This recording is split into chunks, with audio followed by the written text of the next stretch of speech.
सही में हो तो आप हुकूमत को, मरकजी हुकूमत जो है, जो यूनियन गवर्नमेंट है, उनको सवाल करिए।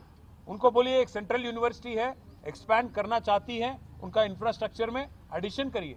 वहाँ के अगर सहूलत और इम्प्रूव करना है, वहाँ की इंफ्रास्ट्रक्चर और इम्प्रूव करना, तो ज़रूर करिए, आवाज़ उठाइए।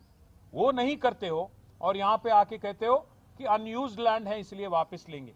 ये लैंड अनयूज्ड नहीं है, ये लैंड है फ्यूचर एक्सपेंशन के लिए यूनिवर्सिटी की। आज पूरे हिंदुस्तान में एक अलौती यूनिवर्सिटी है उर्दू स्टडीज़ के लिए, सेंट्रल यूनिवर्सिटी, यहाँ की मनु। और इसको आज यहाँ की जो यूनिवर्सिटी की प्रेस्टीज है और यहाँ की जो यूनिवर्सिटी की जो रेपुटेशन है, इसको ख़राब करने के लिए, इसको बदनाम करने के लिए आपकी गवर्नमेंट जो साजिश रच रही है, इसको कतई हम नहीं होने देंगे। बीआरएस की तरफ से हम आपको वादा करते हैं, इन बच्चों को, यूनिवर्सिटी के जो बच्चे आज हमारे पास आए, వీళ్ళందరికీ మేము ఇస్తున్న మాట, మాకు గతంలో మా అనుభవం నిజాం కాలేజ్లో అక్కడ మహిళా విద్యార్థినులు వచ్చి ఒకరోజు అన్న మాకు హాస్టల్ కట్టివ్వండి అంటే హెచ్ఎండిఏ నిధుల నుంచి అక్కడ హాస్టల్ కట్టించాం.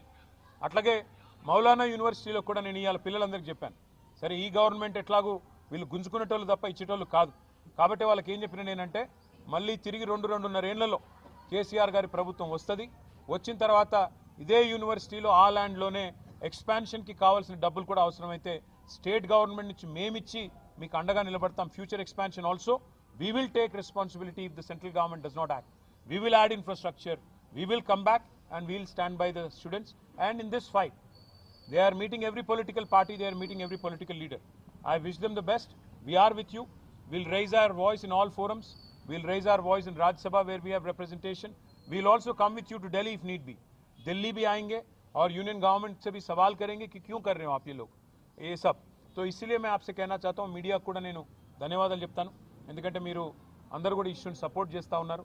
సెంట్రల్ యూనివర్సిటీలో ఎట్లా అయితే ఈ ప్రభుత్వం భూములను గుంజుకునే ప్రయత్నం చేసిందో, ఇక్కడ మౌలానా ఆజాద్ యూనివర్సిటీలో కూడా అదే రకంగా భూములను లాక్కునే ప్రయత్నం చేస్తున్నది. ఉన్న ఒకే ఒక్క ఉర్దూ స్టడీస్కి సంబంధించిన యూనివర్సిటీ మీద ఈ రకంగా కన్నేయడం ప్రభుత్వానికి మంచిది కాదు. ఇండియన్ స్కూల్ ఆఫ్ బిజినెస్ కూడా, ISB is a top business school in the country, దాని నుంచి కూడా నేను తీసేసుకుంటాను land. HCU one of the topmost universities of the country, అక్కడి నుంచి ల్యాండ్ తీసుకుంటాను అంటే ఒక రియల్ ఎస్టేట్ బ్రోకర్ ముఖ్యమంత్రి అయితే ఎట్లా ఉంటుందో పిల్లలు చెప్తున్నమాట. ఒక రియల్ ఎస్టేట్ బ్రోకర్ ముఖ్యమంత్రి అయితే ఎట్లుంటుందో ఇలా ఈ ప్రభుత్వ వ్యవహారం అట్లా ఉందని వారు చెప్తా ఉన్నారు. దాంతోపాటు నేను ఇంకొక మాట కూడా మీకు గుర్తు చేస్తా ఉన్నాను. రాహుల్ గాంధీ గారు 2.5 ఏళ్ల కిందట అశోక్ నగర్లో ఛాయ్ అడ్డా మీద కూర్చొని పోజులు కొట్టుకుంటూ మాట ఇచ్చిండు, 2 లక్షల ఉద్యోగాలు ఇస్తా, మీరు 2 ఉద్యోగాలు తీసేయండి, కేసీఆర్ది కేటీఆర్ది, 2 లక్షల ఉద్యోగాలు మొదటి సంవత్సరంలో ఇస్తా అని మాట ఇచ్చిండు.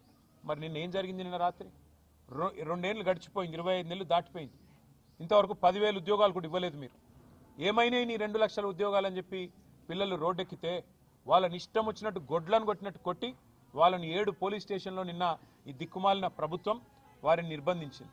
ఈ రోజు కూడా ఉదయం నుంచి మళ్ళీ అరెస్టుల మీద అరెస్టులు చేస్తూ ఉన్నారు. ఎందుకు? ముఖ్యమంత్రి గారు అక్కడేదో బట్టల షాప్ ఓపెనింగ్ పోతున్నట్ట, దానికోసం ఆ రోడ్డెంబడ పోతుంటే ఎక్కడ ముఖ్యమంత్రికి అడ్డం వచ్చి నోటిఫికేషన్ లేవి అని నిలదీస్తారు, ముఖ్యమంత్రిని దిగ్బంధం చేస్తారన్న భయంతో ఇలా పోలీసులను అడ్డం పెట్టుకొని ఈ ప్రభుత్వం బతుకుతా ఉన్నది. మరి ఇంత చేతగాని సన్నాసి రాహుల్ గాంధీ ఎందుకు మాటిచ్చినావు? 2 లక్షల ఉద్యోగాలు అని చెప్పి ఎందుకు డైలాగులు కొట్టినావు? ఎందుకు పోజులు కొట్టినావు? ఎక్కడ పోయినాయి నీ 2 లక్షల ఉద్యోగాలు? ఇవాళ ప్రజలు అడుగుతున్నారు, మా పిల్లలు అడుగుతున్నారు, దమ్ముంటే సమాధానం చెప్పు. 10,000 ఉద్యోగాలు ఇవ్వకుండా ఇక్కడ భూములు గుంజుకుంటావు, యూనివర్సిటీ దగ్గర ఇస్తానన్న ఉద్యోగాలు ఇవ్వవు. ఈ రకంగా తెలంగాణ యువతతో, భారతీయ యువతతో కాంగ్రెస్ ఏదైతే డ్రామాలు ఆడుతున్నదో దీని అందరూ కూడా గమనించాలని కోరుతూ, ఈ భూముల విషయంలో ఖచ్చితంగా బీఆర్ఎస్ పార్టీ పూర్తి స్థాయిలో పిల్లలకు మద్దతుగా నిలబడుతుంది. ప్రభుత్వం కనుక ఈ భూములను లాక్కునే ప్రయత్నం చేస్తే అవసరమైతే ప్రత్యక్ష పోరాటానికి కూడా పార్టీ తరఫున మేము కూడా ముందుకు పోతాం. మా స్టూడెంట్ విభాగం అధ్యక్షులు శ్రీనివాస్ యాదవ్ గారి నేతృత్వంలో, మా పార్టీ యొక్క మైనారిటీ విభాగం నేతృత్వంలో అందరం కూడా కలిసికట్టుగా ఈయన్ని ప్రతిఘటిస్తాము, అడ్డుకుంటామని చెప్పి కూడా మీకు తెలియజేస్తాం.